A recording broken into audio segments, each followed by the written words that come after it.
It is truly an honor to me to be able to take part in this celebration because it truly is a celebration of the life of Conrad Hutchinson.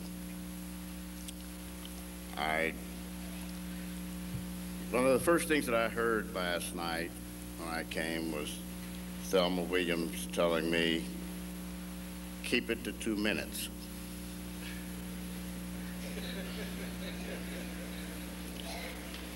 Her husband stayed 4 minutes and 38 seconds.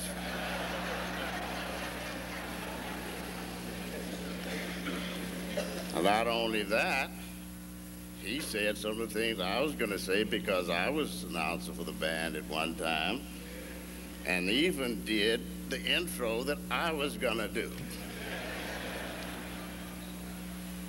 Then along comes Rob.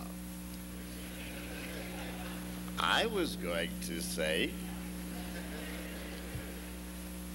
"Wind Beneath My Wings," which I'll leave with you to think about that song, "Wind Beneath My Wings," and what Hutch was to so many people. Truly the wind beneath their wings to make people who thought perhaps they had no place to go to be somebody. And today, as I looked out front, and many of the young men that I saw trying to keep that line straight and trying to, as Wally would say, yeah.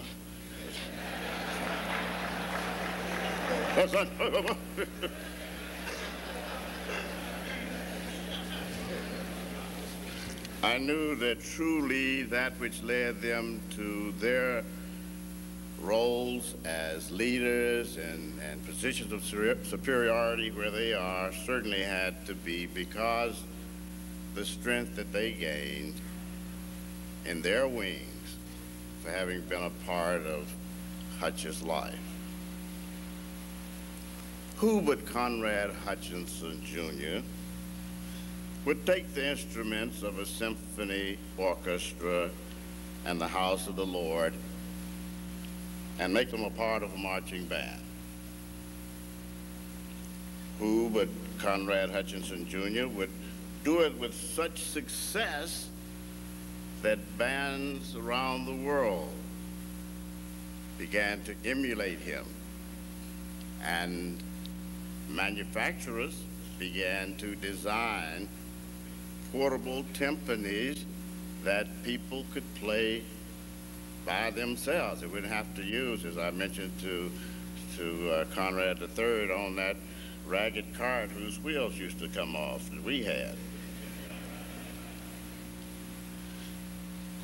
Now, this is just one example of Conrad Hutchinson, Jr. and the way that he was always thinking ahead of his time. Perhaps it was because as a kid he used to knock around George Washington Carver's laboratory, another man who was ahead of his time.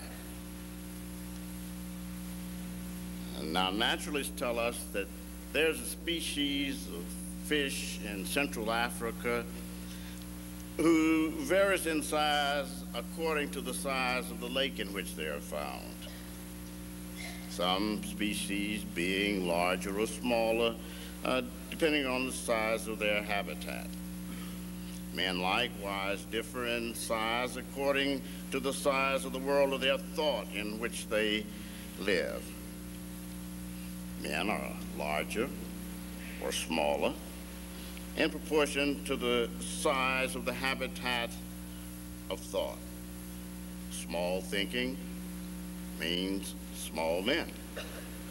It takes big thinking to produce big men. As a man thinketh, so is he. Now, Solomon was speaking of man's moral life when he said that, but then the same principle applies to other directions. What a man thinks determines not only the measure of his moral life, but the measure of his achievements. Of course, big thinking merely indulged in as an idle thought never gets one anywhere.